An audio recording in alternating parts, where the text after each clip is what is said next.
Good afternoon. Welcome to this week's What Comes Next Live. It's 5 o'clock in London and it's 5 o'clock in the Cotswolds, where Julie Drybrough, normally based in Edinburgh, is house sitting and has warned me there is a dog with certain tendencies that may interrupt us at some point. Welcome, Julie. How are you doing? I'm really well. It's lovely to see you. It feels like a long time since I've seen you. It's one of those I haven't seen you since before COVID conversations. Um, So I'm really chuffed to see you.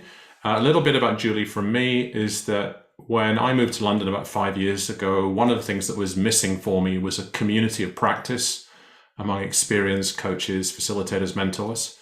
And Julie had for a while at that point a brilliant idea to have a facilitation shindig, she called it, where she would get together experienced coaches and facilitators and just go in our practice, basically. I would say go deeper in our practice. And there's an adage I always was taught by my mentors, which was you can only go take your clients somewhere you're prepared to go yourself. So it was some pretty intense and deep and expertly facilitated and guided work.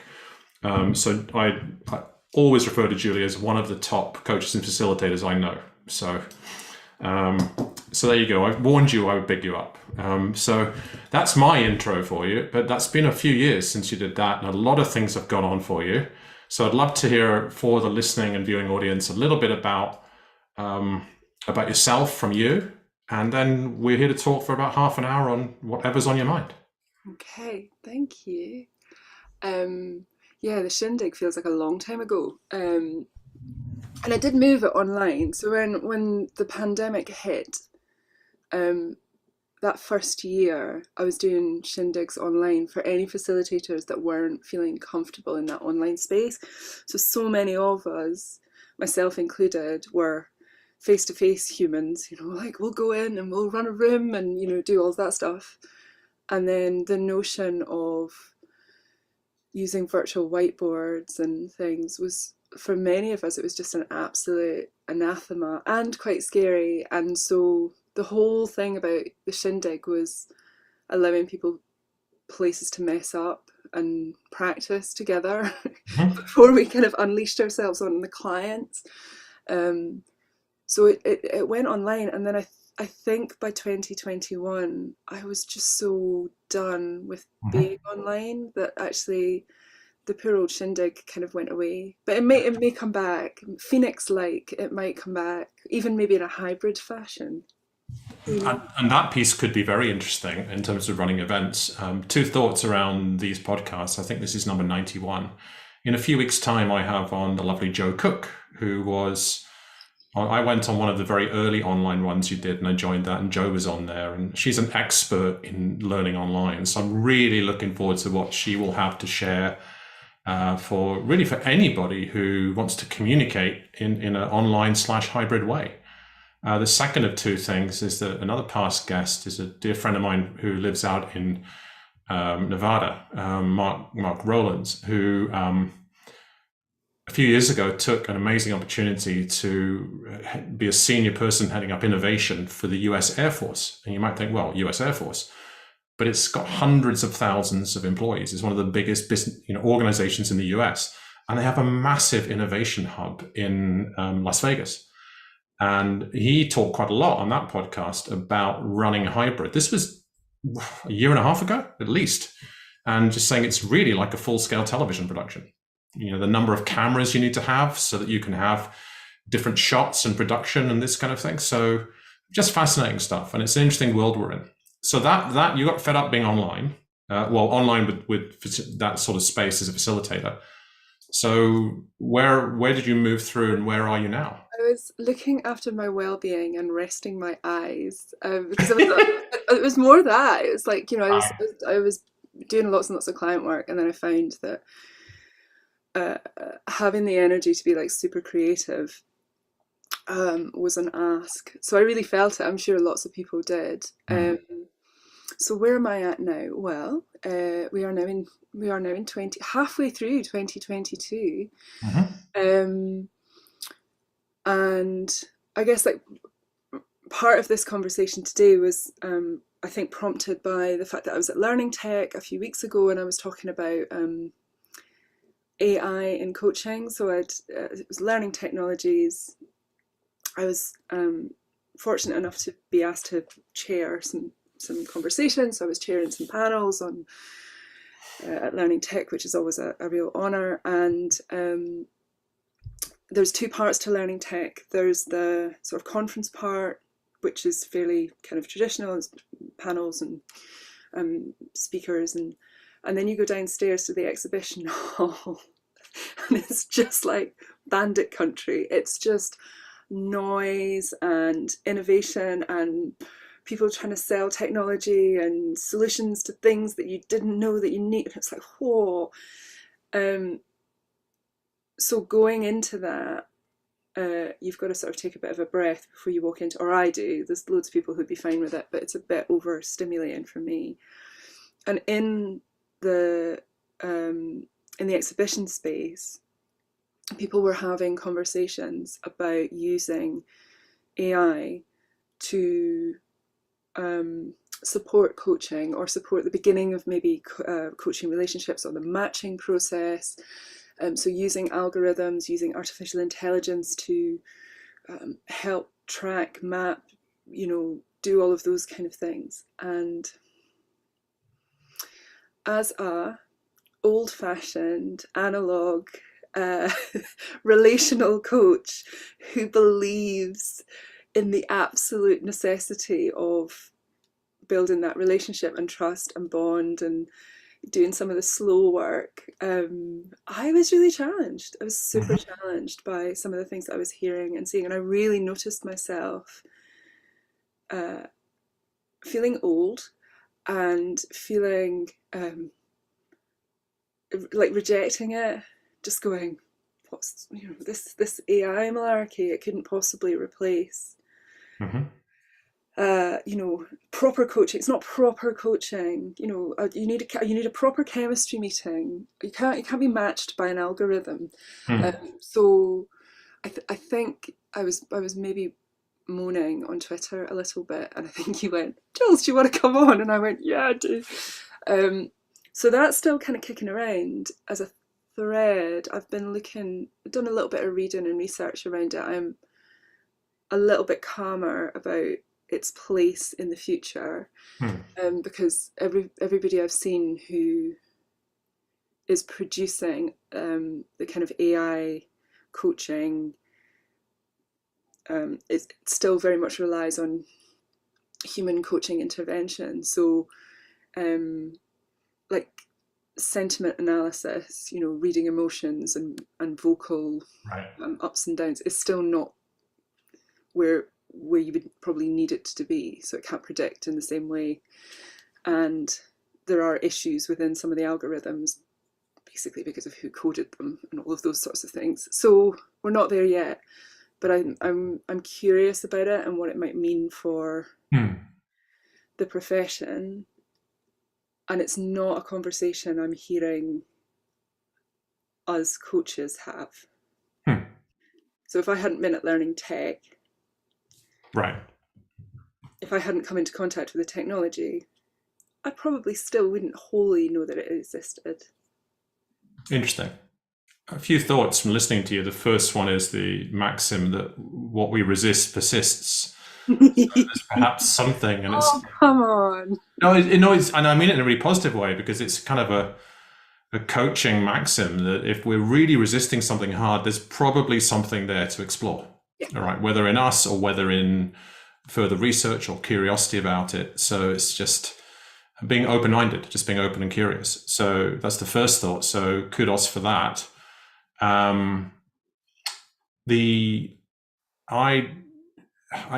me, what occurs to me instinctively is there's levels of coaching, and one of the things I'm really fascinated by, particularly as I work at kind of one end of coaching in the market, is that coaching is not universal. Whereas I fervently believe everybody can benefit from a coach. I have multiple coaches myself, but it's not accessible commercially, financially, etc. Right.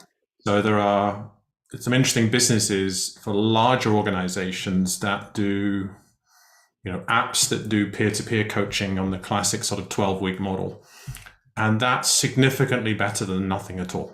It's a sort of facilitated and guided Q&A process. There's no AI in that per se. It's just a way to have people feel comfortable asking and answering questions. And then there's another guest that's been on the podcast, Steve McIntosh, is building something called Career Point. His passion is for career coaching for people roughly late 20s, early 30s.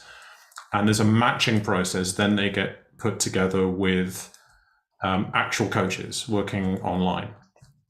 And I think that's that just one thought is that the greater acceptance of coaching over video, over audio, yes, but over video gives you at least one more sense to work with, from both sides, the coach and coachee. That therefore in and of itself makes it more accessible, because commercially, if it's a 1 hour session, it takes 1 hour of the coach's time, rather than face to face is typically going to take 3-4 hours or more. But the AI bit, that's absolutely fascinating, and I can absolutely see. I've been involved, typically on a voluntary basis, in mentoring programs for many, many years. And I found it fascinating that the most successful matching programs tend to be, in my experience, the best one I've ever been on was run by Entrepreneurial Scotland. And there was one person working 2 days a week, actually match people, and managed 80 quality matches in a year, right? And that was working 1 to 2 days a week on it. And then there are other ones which are fully automated. There's no intervention at all in terms of the matching. That's a struggle. And then some hybrid in not an online real world bit. I can absolutely see it in matching. As it moves into coaching, that I've never heard of before. Well, I'm still looking into it. So like I said, the primary thing that I was seeing at Learning Tech was around the kind of the matching, bots, conversations, so the accessibility. So if I'm a line manager, a new young, you don't even have to be young. If you are new into that position, and you are needing some kind of coaching support, you are absolutely right that like working with somebody like me could be expensive. It's not necessarily cost effective. I mean, I don't sort of charge through the roof for lots of things. But I think it was interesting. No, I know it was interesting. It was very interesting for me personally. So I'm not saying this for everybody. It's not necessarily a universal thing. And I'm sure there are people listening to this that are going, oh my God, old girl, this has been going on for years and years and years, and you've really just noticed it. So I think I also have the privilege of surprise. Like, oh, it's coming over the horizon. But for me, I can really see the benefit around accessibility. Yeah. And I don't want to be put out to pasture yet. I'm not ready for the robots to take my job, Tom. I used to make a joke about AI, and it links into something you said earlier. It says that AI will never reach the singularity, the moment at which robots overtake humans. Because I make a joke about this because I'm obviously not sure whether or not that's true. Telling that to Isaac Asimov, my friend. But I make a joke about that because I go, and you know why? It's because they're programmed by engineers. Right, and this is with apologies to us. A number of my clients are trained engineers. I did not say this. I did not say this. This is. No, it's me saying it. It's fine. Exactly. And it's. I've said for the fourth time now. It's a joke. But there's any joke to be accessible has to have an essence of truth in it. And the thought for me is that as you and I have both been coaching for a long time, and the stuff that we learn and practice from the formal training and then being supervised, then supervising other people, etc. There are points at which your rational mind, which is how engineers think and process and program, the points at which your rational mind isn't the place from which the right question emerges, in my experience. The best questions and the safest and deepest space for me, in my experience, come from not absolutely clearing your mind of what the next question is. And just totally listening, and then the next question organically emerges. It might be a while before bots and AI can replace that, but when you have the first, the more standard first year or two of, it's just an amazing experience for people who've never had a coach, to have somebody who's there simply for them, their agenda only, purely listening and asking questions to help them work it out for themselves. Now that can be done relatively mechanically while still being really authentic and working very well. So it's an interesting field. I'm taking heart from that. I feel like I'm not going to get sacked immediately. I might be good for a few years yet, so we'll see how we go. So, well, you're old woman. You're at least well over a decade younger than me, so and I'm going to be around for several decades, so we're all good. Nice. So what else is happening for you? I look forward to celebrating your centenary with you. Cheers. What else is kicking around? So I said to you, didn't I? It's going to be like the morass of my mind. So around coaching, I have in the last 12 months started a journey into supervision, coaching supervision, which in part was, I think it was also a response to the pandemic. So I set up Fuchsia Blue, my company. I set that up like 20 years ago, and I've been through a couple of recessions now, or events, and the business and I have sort of survived through those, but have had to adjust, adapt, adopt. So I think I, like many people in that first lockdown, was kind of thinking, what is it that I'm currently not doing that I could be doing, or you could do more of, that's going to be sort of useful, that's going to give me some sustainability and some enjoyment. And I really love coaching. It is one of my favorite parts of the job that I do. So I would say I coach, I consult around culture and leadership. I facilitate and I sort of design, leadership development-y things, events or, programs or whatever. But there is something about coaching. There's something about group coaching or, on a one-to-one that I just love. I love sitting, listening to people. I love puzzling through those tensions with folk, when they turn up and they're like, oh, I've got this, but there's also this, and I feel like I'm being pulled in all directions, and just giving them space and asking some questions to help them think through and look at things differently. It's beyond privilege. It's amazing. It's like such a good thing to do. And I think so the supervision came from that. It's something that I love. I've been doing it for a long time. I think I'm all right at it. So maybe doing some coaching of coaches might be the next step forward. And it's really challenging. Coaching coaches is really challenging because they know stuff, and they're really self-aware, and they're it's like, okay, this is interesting. So you have to take quite a different place in the conversation as a supervisor. It's like really working from back here somewhere. What do you mean by back here somewhere? It's really like you have to be really kind of meta. You can't really have to hold that space above the coach and help them make the links when they're usually pretty good at that anyway. So I think sometimes when you coach somebody who's maybe not been coached before, they kind of go, oh my God, that was amazing. Like, you asked a question and, and my whole world opened up. Coaches know that. They've been doing it for years. So you've got to kind of go, okay, you've got to work from a different space. You've got to, I think you've got to bring a different part of your practice. So it's been really challenging, but I have so far thoroughly enjoyed it. Is there a way you can articulate that so I can get a better understanding of what is different about it? you said it's meta and you've got to be back there. It's very, is there another way of expressing that differently? No. Not really. No. Yeah, I get it. I'm just conscious of.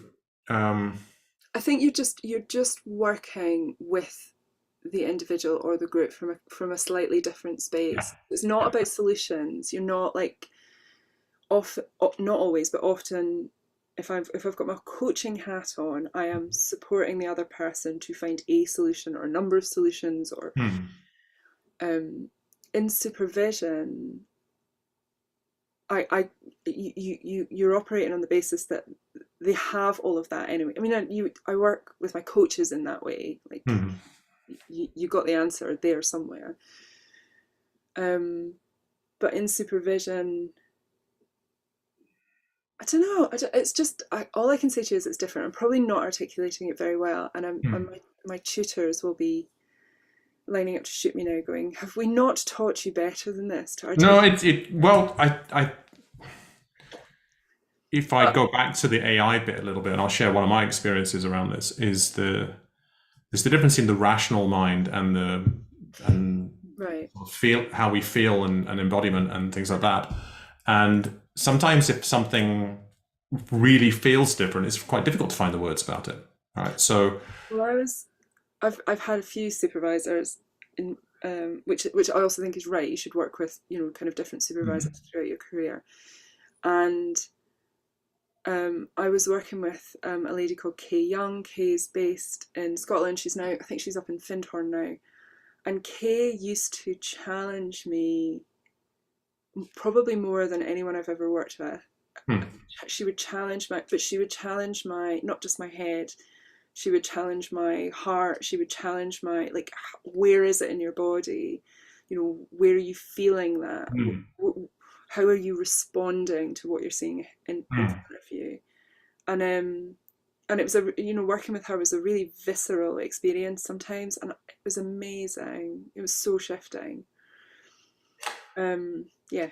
So the experience I had is that one of the support mechanisms I have in place is I have somebody, and we work, I kind of would call it peer supervision. We're both super experienced, and we will talk every few weeks, and we'll bring forward in that highly confidential space of supervision, and we'll bring forward a client experience.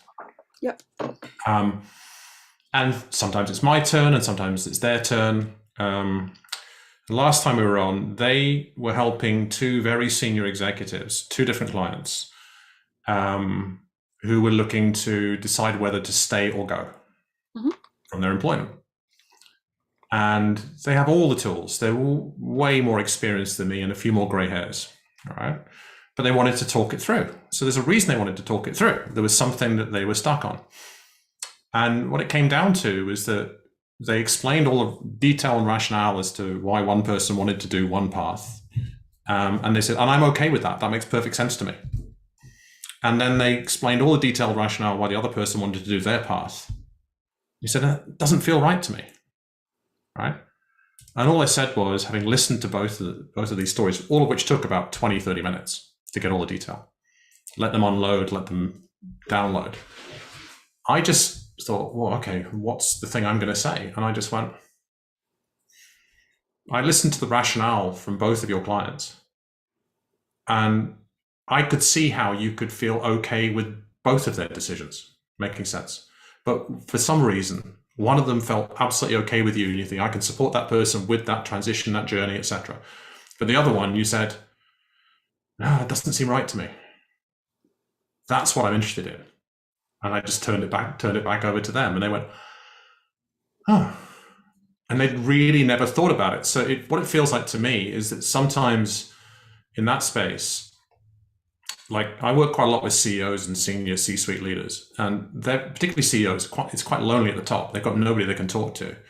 And it's almost like that, because who do you have to talk to about what your client experience has been, unless it's somebody that you have that space with? So I think as well then, what I'm hearing when you're describing that is like you start to open up a space where people can think about what are their biases and their assumptions. So here's the story that we're putting forward. It's two separate stories. One feels right. Well, we need more than just it feels right. Like, what's the articulation behind that? So what are the underlying assumptions? What biases do you hold, Tom, when you look at it and you go, this is what I see? Yeah. What are the bits that you don't see, and what are the bits that they are perhaps not paying attention to either?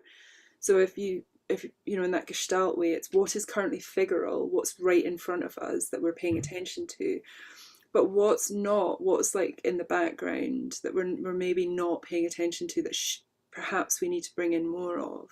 So I think it's that space that we work, or that I'm working in, certainly around the supervision, which I think I work in a little bit, I work like that a bit with my coaches, but it seems to be more, it comes into play, I think, sorry, with my coachees, but it comes into play more with coaches, often because they're very knowing and very knowledgeable. Yes, that stuff. There you go. Those are things on my mind. Oh, and writing. Everybody needs to write reflectively. There you go. Tell us a bit about that to finish. Okay, Joy, passion project, just complete side hustle, which I'm adoring. I cannot tell you how much I love this. Set up a thing called Write Nights last year in January. Wednesday nights for 5 weeks, people come together and they write. So free writing, usually around a theme. And it was one of my experiments. I like to try these things every now and again. It's a bit like the Shindig was. And it's been amazing. People turn up and they write, and we've had poetry, and we've had prose, and we've had script writing. We've had a couple of forays into erotica, which was quite fun. And I have this like alumni of fabulous people now who are kind of turning up for things, and there's going to be a retreat in September in Scotland, which is all organised. And do you know what? It's just a joy. It's utterly about creativity and writing your own story, and it's like, it's proper magic. People get to, I cannot tell you what gets produced at Write Nights. People blow me away. And are those open for people to join? Yeah. So where do people find you, Julie? So I'm on the twits. I'm on Twitter at fuchsia_blue. People inevitably spend between fuchsia and my surname Drybrough. I am basically a spell check nightmare.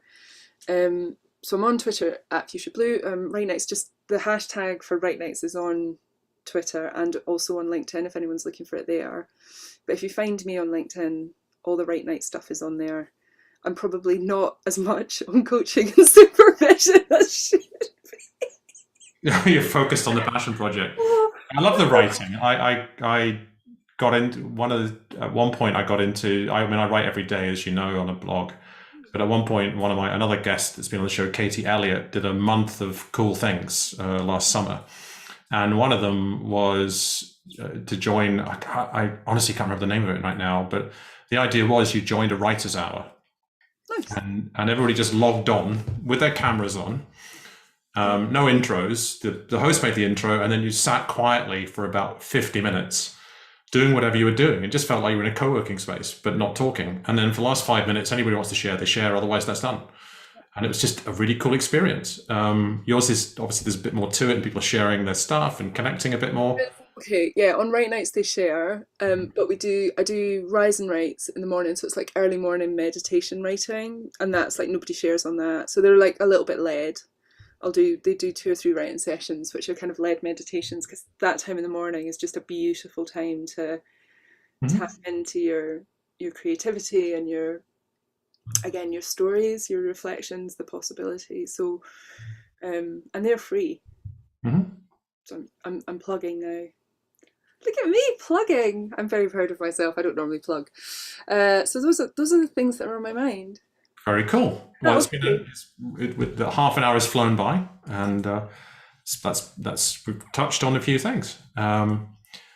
What words of wisdom might you have for the listening audience, Julie? What springs to mind? Lord in heaven. I always say no sudden moves. There you go. That is my signature. That's my signature saying. No sudden moves. Like whatever it is that you're doing, just go canny, we would say in Scotland. Just take your time and the right thing will present itself. There's very, very rarely you have to make an immediate decision. You can give it 5 minutes. Thank you very much. It's been an absolute pleasure, Julie. It's been great to catch up with you for the first time in ages, and your dog did not disturb us. No, she's sound asleep. Must have been our dulcet tones. Bored her to death, yes. Many thanks. Bye now.